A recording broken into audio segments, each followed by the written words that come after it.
ఈరోజు ఇక్కడ అన్నా క్యాంటీన్కి వచ్చి ఉదయం అందరితో కలిసి బ్రేక్ఫాస్ట్ చేయడం చాలా సంతోషాన్ని ఇస్తా ఉంది.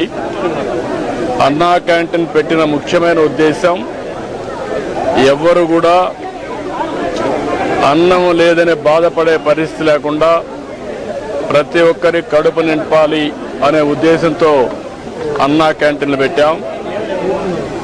ఈరోజు మనం ఒకసారి చూస్తే ఎన్టీ రామారావు గారు తిరుమలలో అన్న ప్రసాదం కార్యక్రమం ప్రారంభించారు. అది నిరంతరం కొనసాగుతూ ఉంది. అదే స్ఫూర్తితో అన్నా క్యాంటీన్ పెట్టాం.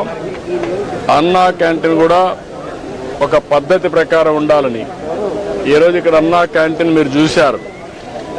మామూలుగా ఏదో అన్నం పెట్టడం అంటే రోడ్డు మీద పెట్టడం, ఏదో దానం చేసినట్టు బిహేవ్ చేయడం కాకుండా పేదవాళ్ళు కూడా గౌరవప్రదంగా పౌష్టికాహారాన్ని, నాణ్యమైన ఆహారాన్ని పరిశుభ్రమైన వాతావరణంలో తినాలనే ఉద్దేశంతోనే ఈ కార్యక్రమానికి శ్రీకారం చుట్టాం. ఇది ఒక ఉదాహరణ. ఇక్కడ మీరు చూస్తే క్లీనినెస్ ఉంది, సెపరేట్ క్యాంపస్ ఉంది, కాంపౌండ్ వాల్ ఉంది. వచ్చిన వాళ్ళు ఎవరైనా సరే ఇక్కడ ఆ సమయంలో వస్తే మార్నింగ్ కానీ, మధ్యాహ్నం కానీ, రాత్రి కానీ 3 పూట్ల ఇక్కడ భోంచేసే పరిస్థితి వస్తుంది. 5 రూపాయలకే భోంచేస్తున్నారు. చాలామంది అనేక పనుల కోసం బయట వస్తారు. ఒక ఆటో డ్రైవర్ కావచ్చు, ఒక ముఠా కార్మికుడు కావచ్చు, లేకుంటే రోడ్లు క్లీన్ చేసే కార్మికులు కావచ్చు, లేకుంటే ప్రజలు కావచ్చు. ఇలాంటి వాళ్ళు చాలామంది ఉంటారు. ఎక్కడన్నా భోజనానికి పోవాలంటే 100 రూపాయలు మినిమం ఒక పూటకు డబ్బులు పే చేసే పరిస్థితి వస్తుంది. అక్కడ కూడా పౌష్టికాహారం దొరికే పరిస్థితి లేదు. ఇవన్నీ పరిష్కారం కోసం పెట్టాం. ఈరోజు ఇక్కడ ఏదైతే ఈ ఫౌండేషన్ ఉందో, మన అన్నా క్యాంటీన్ ఇస్కాన్ ఫౌండేషన్ చాలా మంచి వర్క్ చేస్తున్నారు. అది కూడా సెంట్రలైజ్డ్ కిచెన్ పెట్టి అది కూడా చాలా పౌష్టికాహారం కానీ వెరైటీస్ కూడా పెంచి రుచికరమైన, నాణ్యమైన ఫుడ్ పెట్టే పరిస్థితికి వచ్చారు. ఈరోజు రాష్ట్రంలో 269 అన్నా క్యాంటీన్లు పనిచేస్తున్నాయి. మొన్నే 62 ఓపెన్ చేశాం. ఇంకొక 5 కూడా తొందరలోనే ప్రారంభమవుతాయి. 275 క్యాంటీన్ని ప్రారంభిస్తున్నాం. ఈరోజు దీనికోసం నేను ఒకటే మా ఫ్యామిలీ, అందులో భువనేశ్వర్ గారిని మనస్ఫూర్తిగా అభినందిస్తున్నాను. ఈరోజు నా పుట్టినరోజు సందర్భంగా 76 లక్షల రూపాయలు రాష్ట్రం మొత్తం అన్ని అన్నా క్యాంటీన్లో ఫ్రీగా 3 పూట్ల భోజనం పెట్టడానికి ముందుకు వచ్చారు. ఒక స్ఫూర్తిదాయకంగా నిలిచారు. ఈరోజు నేను ఒకటే ప్రజలందరికీ విజ్ఞప్తి చేస్తున్నా, ఇది ఒక స్ఫూర్తిదాయకమైన కార్యక్రమం. అన్నదానం అన్నింటికంటే మహాపవిత్రమైనది. అలాంటిది మనందరం కూడా గుర్తుపెట్టుకోవాల్సింది, మీరు ఒక పూట కానీ, లేకపోతే ఒక క్యాంటీన్లో కానీ, ఒక రోజు కానీ, మీకు శక్తి ఉంటే మొత్తం కానీ, మీకు తోచిన విధంగా అన్నదాన కార్యక్రమంలో మీరు భాగస్వాములు కావాలని పిలిపిస్తున్నా. ఇది ఒక స్ఫూర్తికి ఒక ప్లాట్ఫామ్. ఇది ఏదో నేను ఎవరిని బలవంతం చేయడం లేదు.